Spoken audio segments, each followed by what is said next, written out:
ॐ त्र्यम्बकं यजामहे सुगन्धिं पुष्टिवर्धनम् उर्वारुकमे वन्दनान् मृत्यो मोक्षे मामृतात्।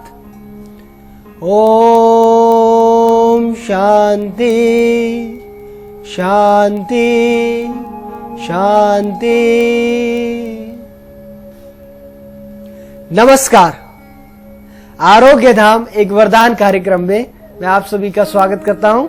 सम दोषा सम अग्निशा सम धातु मल क्रिया प्रसन्न आत्मे इंद्रिय वने स्वस्थ इति अभिधीमते। जैसे कि आप देखेंगे आज के हम एपिसोड में बात करेंगे विगर और वाइटलिटी के बारे में। किस तरह से हम अपना बल, ओज, तेज को बढ़ाएं, किस तरह से हम अपने शरीर को पोषण दें। So today we will talk about how to maintain the vigor and vitality in our body at the optimum level। तो उसमें जो हमने ये श्लोक बताया इसका बहुत ही ज्यादा चरक संगीता से लिया गया है। इसमें बताया गया है, जैसे कि आप देखिए हमारा ये जो शरीर है ये किससे बना है? सेल से तो बना ही बना है, साथ ही साथ खाली पानी से नहीं, खाली अग्नि से नहीं, खाली जल से नहीं। This body is made up of 5 elements. कभी आपने सोचा ये शरीर किस चीज का बना है? आप देखिए जिस चीज से ये शरीर बना है उसी चीज से ये संसार भी बना है। और ये जो शरीर है ये पंच महाभूत से बना है। फायर सबसे पहला तत्व है, अग्नि, फायर। कई बार अग्नि हमारी इम्बैलेंस हो जाती है, पेट जो जठरा अग्नि है सही तरीके से डाइजेस्ट नहीं करता फूड। इसी तरह से एयर, कई बार एयर इम्बैलेंस हो जाती है तो जोड़ों का दर्द की प्रॉब्लम होने लगती है, अस्थमा की प्रॉब्लम होने लगती है। इसी तरह से आकाश, ईथर, जब इसमें इम्बैलेंस आने लगता है तो जो है ईयर्स की और आईज में जो है डिजीज होने लगती है, इम्बैलेंस होने लगता है। इसी तरह से जो फोर्थ है वो है अर्थ, EARTH। पृथ्वी तत्व में जब संतुलन बिगड़ने लगता है, when there is imbalance in the prithvi element, earth element, क्या होता है? वेट बढ़ जाता है या घट जाता है, लॉस ऑफ वेट और गेन ऑफ वेट। इसी तरह से जो जल तत्व है जब वो कम होने लग जाता है तो रुक्षता आने लगती है। When the water element is imbalance then there is dryness of skin, skin में ड्राइनेस आने लगती है। और जब ये पंच महाभूत जो है बैलेंस में होते हैं तब व्यक्ति क्या कहलाता है? हेल्दी। तो मेन जो यहां पर बताया गया है वो ये है, जैसे पंच महाभूत, जो वात है वो एयर और ईथर एलिमेंट है, जो पित्त है वो जो है फायर और वाटर एलिमेंट है, जो कफ है वो अर्थ और वाटर एलिमेंट है। हर व्यक्ति की पर्सनैलिटी अलग होती है, उसके बारे में भी हम बात करेंगे।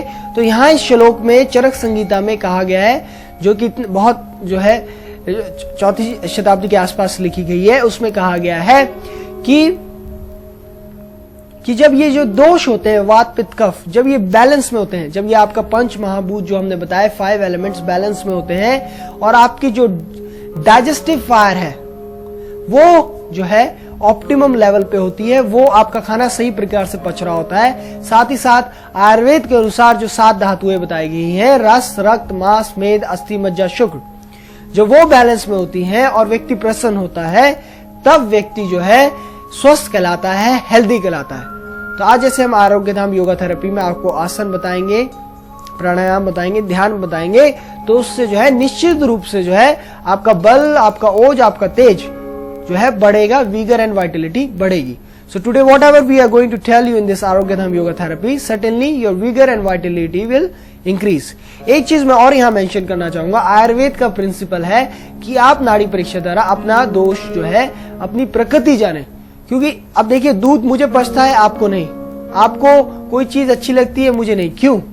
क्योंकि हर व्यक्ति का स्वभाव, हर व्यक्ति की प्रकृति जो है अलग अलग होती है। अब इसी तरह से एक केस आया, उसमें क्या था कि किस बॉडी से मैं अपनी जो है शरीर की मसाज करूं। क्या मैं अपनी बॉडी की मसाज वात तिल के तेल से करूं, सेसमी ऑयल से करूं? क्या मैं अपनी बॉडी की मसाज कोकोनट ऑयल से करूं, नारियल के तेल के से करूं? क्या मैं अपनी बॉडी की मसाज ऑलिव ऑयल से करूं?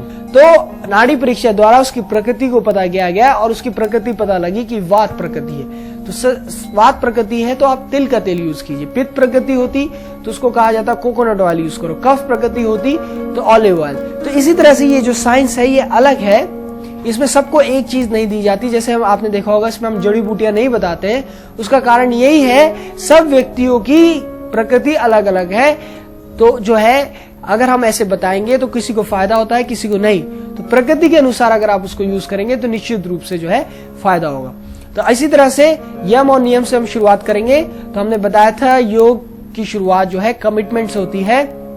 आप अपने आप से वादा करेंगे कोई भी fast food, junk food, caffeine का ज्यादा सेवन नहीं करेंगे। अगर दिन में आप 4 चाय पीते हैं तो 2 चाय या 1 ही पिएंगे, मतलब कैफीन का कम से कम सेवन करेंगे। एसिडिक चीज कम से कम लेंगे, तली हुई चीजें, जंक फूड बिल्कुल अवॉइड करेंगे और अपनी बॉडी के प्रति जो है बहुत ज्यादा कॉन्शियस हो गए। So you will be very conscious in eating, you will be very conscious in your living style. You will get up early in the morning and you will sleep at right time.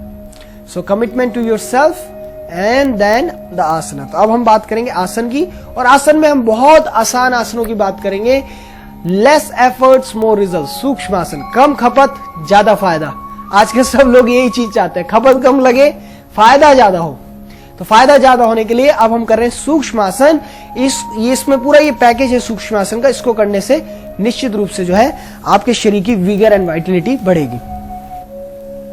तो सबसे पहले दोनों पैरों को जो है सामने की ओर फैलाइए, extend your legs in front, और इसी तरह से पैरों की जो उंगलियां हैं उनको कर्ल करेंगे, कर्लिंग योर टोज। इनहेल, लंबी गहरी सांस लेंगे और exhale, inhale and exhale.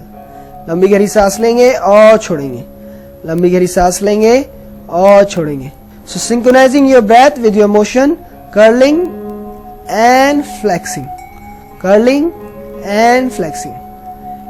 So at 5 से 10 बार करेंगे, 5 to 10 times.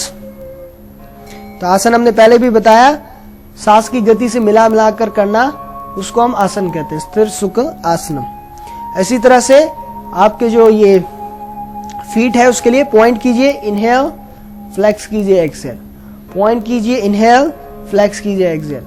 इसको पॉइंट जब आप करेंगे लंबी गहरी सांस लेंगे और छोड़ते हुए वापस आ जाएंगे। पॉइंट कीजिए, इनहेल, फ्लेक्स कीजिए, एक्सहेल।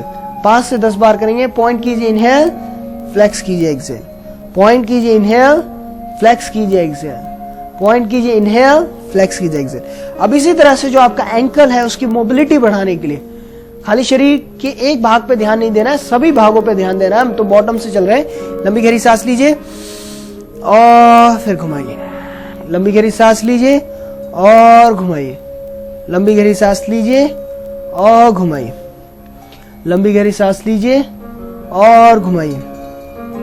क्लॉकवाइज घुमाना है। So you inhale 1 time and you exhale while rotating clockwise. अब इसी तरह से काउंटर क्लॉकवाइज चलाएंगे, उल्टा घुमाएंगे, लंबी गहरी सांस लेंगे और छोड़ते हुए उल्टा घुमाएंगे, लंबी गहरी सांस लेंगे और छोड़ते हुए उल्टा घुमाएंगे, लंबी गहरी सांस लेंगे। तो 5 से 10 बार करेंगे।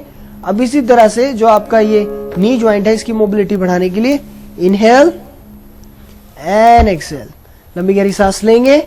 आप देखिए नी ज्वाइंट्स की आजकल बहुत प्रॉब्लम आ रही है, तो नी ज्वाइंट की मोबिलिटी बढ़ाने के लिए इनहेल एक्सहेल। इससे क्या है, जो अब तक हमने किया उससे मसल्स, लिगामेंट की स्ट्रेंथ बढ़ती है, मांसपेशियों में ताकत देते हैं। Inhale and exhale. आजकल जो जोड़ों को दर्द इतनी ज्यादा हो रहा है उसमें मोबिलिटी का कम होना, स्टिफनेस का ज्यादा होना, तो ये बहुत आसान से सूक्ष्म आसन है। इसको करने से जो है आप अपनी मोबिलिटी जो है बढ़ा सकते हैं। अब इसी तरह से दूसरी तरफ से, so you just fold your knee and you inhale and exhale from the both sides. लंबी गहरी सांस ली और छोड़िए, लंबी गहरी सांस लिया और छोड़ा, लंबी गहरी सांस लिया और छोड़ा, लंबी गहरी सांस लिया और छोड़ा, लंबी गहरी सांस ली और छोड़ी। इसी तरह से दोनों, लंबी गहरी सांस ली बोथ साइड्स एंड छोड़ा, लंबी गहरी सांस ली और छोड़ा, लंबी गहरी सांस ली और छोड़ा, लंबी गहरी सांस ली और छोड़ा, लंबी गहरी सांस ली और छोड़ा। अब इसी तरह से, अब इसी में थाइस के लिए, तो थाइस के लिए हम जो है सबसे पहले जो है